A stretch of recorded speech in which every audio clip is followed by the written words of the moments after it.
Keeper 19600 here. Well, it's that time of week again. Got my laptop, got my YouTube channel, and we are ready to watch some Transformers Prime. I'm going to be completely honest with you. I have actually seen this episode already. Yesterday I was going to record this video, but I wasn't feeling that well, so I decided not to. But I couldn't wait, so I went ahead and watched the episode anyway. So this isn't so much a reaction video, it's just a commentary, but you know, I felt like I should do this video anyway because some people commented saying they enjoy it, and frankly, I enjoy it too. I have fun watching these with you guys. So, here we go. This is Transformers Prime, episode Loose Cannons, and we are on in 3, 2, 1, go. And the episode opens up with Fowler yelling at Optimus. Always a good sign.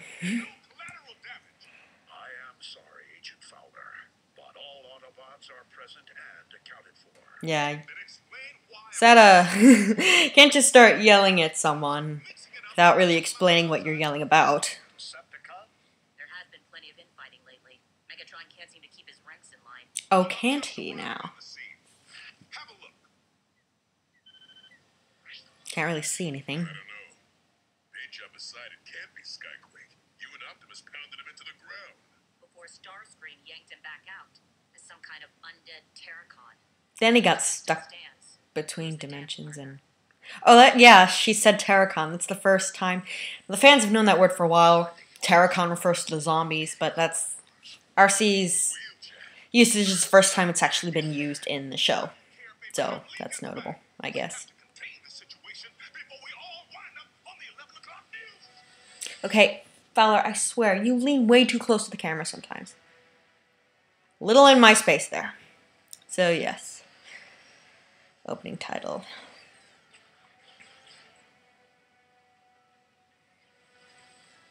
I just feel so at peace when watching this. I do.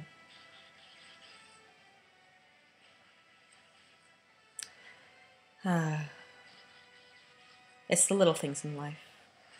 And sometimes the epic, awesome things. Those two. So anyway, I don't really know what to say now. Oh yes, Dreadwing. New character. Wow, that's fun. You know, I thought Dreadwing would be dead by the end of this episode, the way so many others have been. But he actually wasn't, and he'll probably stick around and be a main player in later episodes, which is a little exciting. Dreadwing's not a terribly interesting character, though. I mean, he's got kind of a low-key personality. But, you know, that's just the way he is. Oh yes, Fowler in a jet around a Decepticon that looks like it could potentially fly. In fact, haven't you had your vehicle mode scanned by a Decepticon who looks almost exactly like that? Maybe you need to get a little smarter about these vehicle modes, Fowler. Maybe you should get a power suit of some kind. Oh wait, no power suit, no. Whew, it's close.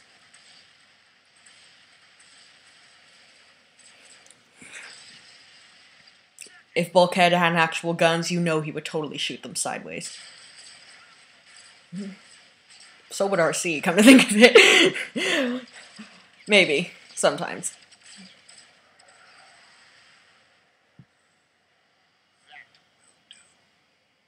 So, now does Skyquake and Dreadwing have the same actor? I don't think they do, just going off my memory. But, they might. See how, when we found out they were Ridicos, I'm like, oh, it's a little lazy. But then they say, no, they're twins. And that's actually integrated into the plot. That Dreadwing wants to avenge his brother's death. You know how many thousands of dollars, maybe millions, you just blew up there, Wheeljack? Nice. Anyway, so yeah. Integrate that into the plot. No, he didn't. Actually, that was your handiwork, Sparky. It's called a gas station, kind of like an energon depot. Doesn't mix well with blaster fire. Good thing no one was using that gas station. Not only would they have seen aliens, they would have died a horrible death. Yeah, you know, word of thumb, when you're filling your car with gas and a spark starts, if you see it going down the pipe into the tank, run! Don't wait, just run. It'll blow the whole block. Okay? Just, little advice. I've never actually seen this happen, thank God, but that's something I heard at Driver's Ed, so I thought I'd share that with you. Autobot refugees. I was. See, Earth has this kind of magnetic pull that only works on Transformers, so everything Transformer related gets dragged to it. Oh yeah, when he heard it's like, oh, I was looking for Sea Spray. I'm like, oh, Sea Spray. He's like, Sea Spray's dead. Dang! Dreadwing. My flyer, Jackhammer, picked up Sea Spray's signal. Jackhammer. Wow, that's not egotistical at all. I wonder how he got that name. Arranged a rendezvous with the Dromedon system, but Dreadwing must have intercepted the He calls it sexy thing when no one's around. got to Sea Spray first. I wonder why his name would be Sea Spray, though, seeing as there's no ocean on Cybertron. But it was a Gene 1 character, so I'll let it slide. Supposed to take us both I wonder if Sea Spray sounded like he was blowing bubbles through milk. take a punch. I picked up Dreadwing's eye. I love that face there, like he looked mildly annoyed about his friend getting killed right in front of him and losing his quarry. This will just ruin my whole day.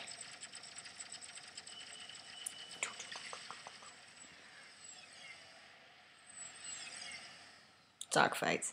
You know, Star Wars has sort of jaded me when it comes to space fights. I'm much more down with giant robots punching each other. He was captain. Sorry if I sound a little uneasy. I just saw the roof tracks for Santa Claus and the Ice Cream Bunny.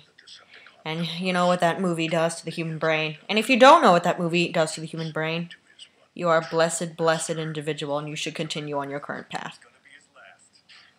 I wasn't done. This planet is heavily inhabited. Any strike we make against the Decepticons, So Wheeljack came across as kind of a pain in this episode. Like, more so, which I guess is understandable, seeing as in the last episode we were with him, it wasn't actually him for most of it, it was just makeshift, pretending to be him. So, you know, it makes sense that there are new personality traits coming to light here. This is the first time we're really interacting with him. But, that spaceship you I'm shot still a little annoyed, but he's mostly gotten over it later. some big hoops to get it hauled out of plain sight. You need to keep a tighter leash on your people, Prime. Oh, what was that? Let me clarify, Tiny.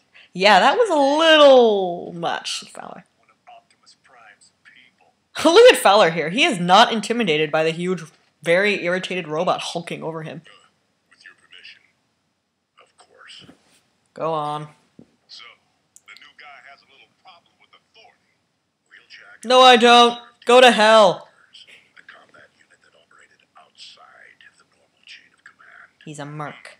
Black Ops. That's my favorite Call of Duty game. No one else would. I haven't played that game myself, but I have a friend who likes it. She says it involves zombies, which makes no sense to me. Isn't that an army game? Okay, so Dreadwing, I guess, uses this laser pointer thing to call a Decepticon ship to him. Never seen anyone else use this, and I guess Starscream must have lost it, because never see him use it when he needs backup or whatever. Excuse me. Megatron. I live to serve. Rise, Dreadwing. Loyalty such as yours is a rare commodity. Isn't that right, Soundwave? And true. Speaking of Soundwave, I just learned, a little bit of spoilers here, but I just learned from TV Tropes that Word of God has confirmed that Soundwave will speak this season. Yes, we will hear what his voice sounds like. I was really excited when I read that. I'm like, oh yes. Oh, I had a total fangirl moment. And when his spark was no more. Pretty convenient having a guy with a TV for a face. The hands of the Autobots, though not in fact under my watch. Then by the pit, every last Autobot. Should we mention the zombie thing to him and the stuck in a realm between dimensions, or would that be a bit much? Something that bothers me about Dreadwing's design and Skyquake's to a lesser extent. It's really something small, but his mouth looks really dirty. I feel like he's got something right there. But Master, conflicting agendas will only result in chaos and failure. You will be Chaos. You are under my command now, and as such, you must follow my lead. All of them. When I say jump, you say how high. Capiche? Jackie, look, even Can we just stop calling him Jackie? Makes him sound like a girl. I have a friend named Jackie. She's tiny and cute and Asian, and I can't hear that name without thinking of her. That's what I'm talking about. Wreckers or Autobots, there just aren't that many of us left. But if we get behind Optimus, we have a chance to end this. That is right. Guys like Optimus, they talk a good game, but when you're in the scrap, they don't want to get their hands dirty. Hey, well, based on what evidence? Being a wrecker meant everything to me. You don't trash talk Optimus, Wheeljack. Time was the real thing. Ever. Wheeljack, I know you're out there listening. I have a proposition for you. Is that Dreadwing. meet me at See, when I saw Dreadwing was calling him, like, come and meet me, I'm like, well, that's pretty stupid. He's gonna bring backup with him, wasn't he? I mean, he didn't bring the whole Autobot team, but Dreadwing didn't know he wouldn't do that. But it turns out Dreadwing totally planned for him to bring backup. And in fact, uses that to his advantage. The guy's pretty genre savvy. You know wreckers don't call Yeah, dangerous opponent. Still doesn't mean that his personality is particularly interesting. But, you know, not every character can be super lively. You know, and we've got that covered with other characters. I wasn't certain you'd come. I don't like unfinished business. Ooh. Trash talking. Anime split screen. Love it. Crap, that was my only grenade. One grenade, one shot. Well, I still got shots. Oh, and swords! I have swords! Haha! Love to think the swords are an Armada reference. They probably aren't, but I like to think that. If I just keep thinking that, maybe it'll be true.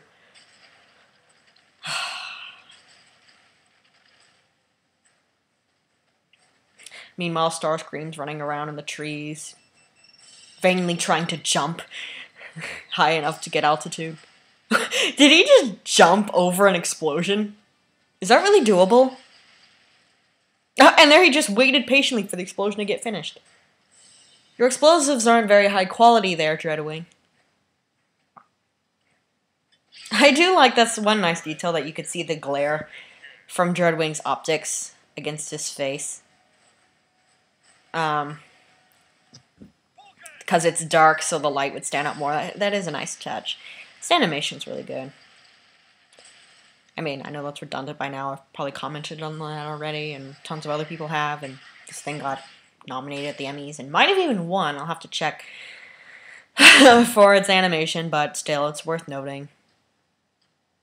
It's pretty good. You don't honestly think you killed him, did you?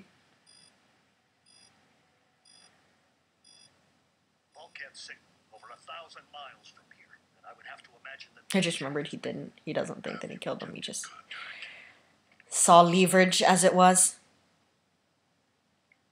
Optimus looks really concerned there. And Wheeljack says Optimus doesn't want to get his hands dirty. Feh. You disgust me. Curse these rocks. Rocks! The Autobots' one weakness, rocks. Don't tell me riding with Prime has made you. So, If you will not take orders from me, that is one thing. But when you place one of my Autobots in danger, You open a whole can of whoop-ass, son. every record does. Now, I'm sure he's just somewhere in this rubble. Okay, Wheeljack's got some serious issues he needs to work out. I mean, this whole aversion to teamwork. You coming with? You hiding something? Optimus' face there said, I don't really have a choice, do I?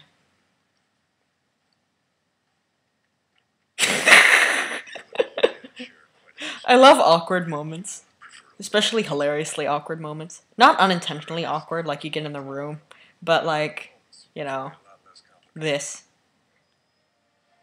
Yeah, I swear, Wheeljack's hiding something. A lot less complicated. What's less complicated, Wheeljack? What?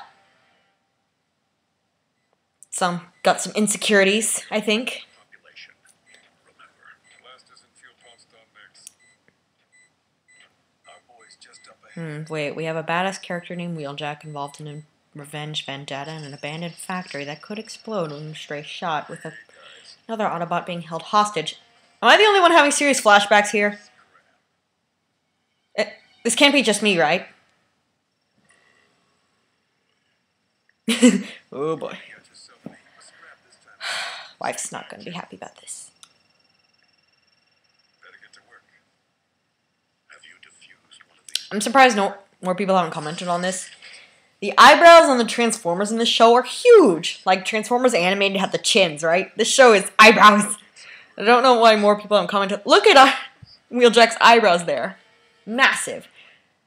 Everyone's got brows of power. Look at Dreadwing's there. Why is this not a meme?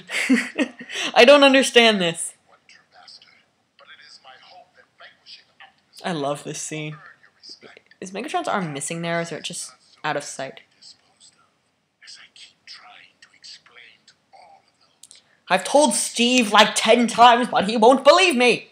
Jackie, if you don't avoid, we're both gonna need cleanup. Try to focus here, Bulk. I need a little more shut up. Optimus, How does someone that big just slip away? Scrap hits the fan. You're so quiet. First to fail. Okay, you know what? Shut up. Optimus. I assure you, Master, in but a few moments, Optimus and 2 others will be blown to atoms. I will allow I mean, this guy went inside Unicron to save the world from a great evil at the peril of his own memory. Wait, I love this. quite surprised if we ever set eyes upon Dreadwing again. I love that. It's like, well, we'll never see him again. Get the mop ready, Soundwave. He doesn't seem all that upset about it either, but then it occurred to me, If you are anything like Skyquake, it's like a Code Geass thing I just thought of. Like, if your soldier isn't loyal, then he's not much use anyway, and you can go ahead and lose him. I only want soldiers who can follow my strict orders. And I say Code Geass because I thought of Princess Cornelia. She pretty much had that same attitude. Like, one time, one of her, like, the soldiers are in giant robots, and one time a giant robot didn't come when she called. And they're like, what should we do? She's like, destroy it. If it's not following my orders, I have no use for it. It's like, harsh. But, you know, Machiavelli. Incidentally, did you know that The Prince was a parody? That Machiavelli actually did not believe in the stuff he wrote there. He was much more of a supporter of benevolent rulers. Oh! Okay, you can't tell me you didn't want to do that after all this cracks about Optimus. it's 'cause I love you. In a purely platonic bromance way.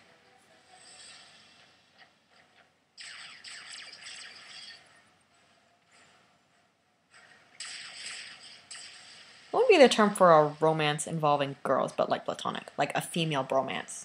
I guess they just call it girlfriends. But there's not a term for it. But I guess 2 girls in a close relationship isn't quite as funny as 2 guys. But then again, 2 guys can be quite heartwarming. I'm sorry, I should be focusing on the fight. Yay, shooting! Love that gun. You know, we saw Beast Wars and Rhinox whipped out that huge Gatling gun and begun the proud tradition of causing great, grievous bodily harm to Waspinator. It's a beautiful moment.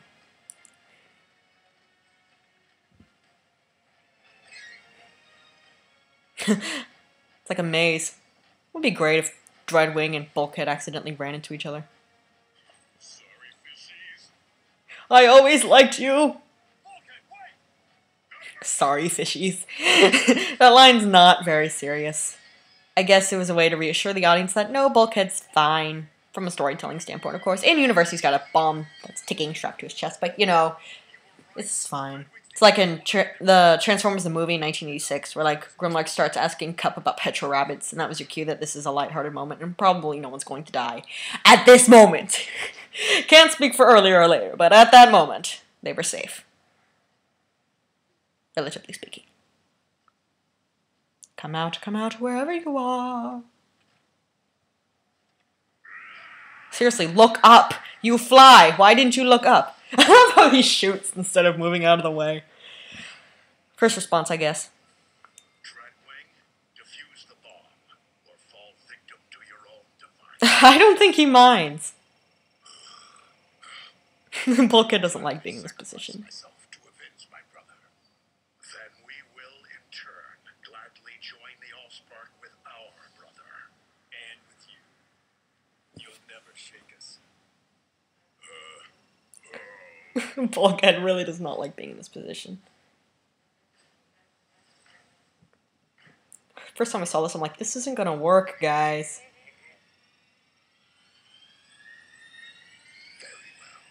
Very well. Like, what? That worked? But here's the thing. Dreadwing seemed perfectly ready to die for his brother. I don't think he was afraid for that. But suddenly, Optimus and Wheeljack say they'll die along with Bulkhead, and all of a sudden, he lets them off the hook, and even gives up in his revenge later. You know what I think? I think Dreadwing showed them a bit of mercy, because they stuck with each other. And I guess that's something that he admires.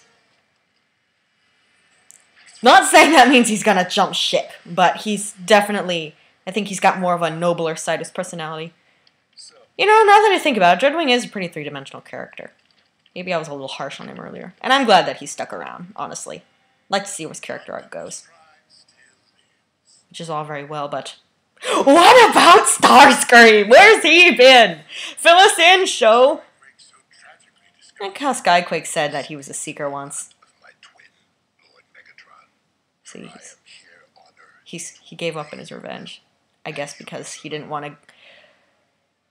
I love that smile with his little shark teeth. It's so cute. Anyway, because he didn't want to, I guess he thought pursuing it on people who weren't completely evil.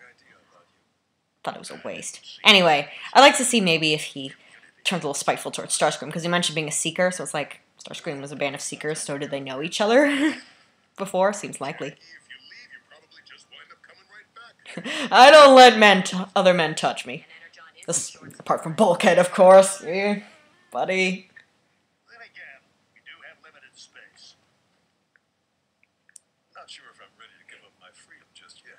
Maybe I could do some exploring. See if this rock suits me. No offense to the jackhammer, but you'll need an Earth-based vehicle mode. So excited. Oh, yes. What car will you choose? Urgh. Love it. I think this franchise is what started my interest in cars. Because there are some beautiful, beautiful cars. Not just in this series, but in all of them, really. Aw, boo! What? I care not for your movie about an adorable puppy dog that plays sports. Where's the promo for the next episode? Well, I have seen the promo, and this episode will be full of lots of spidery goodness, which isn't all that good, but tune in next week. I look forward to it. Dragonkeeper 19600 signing off.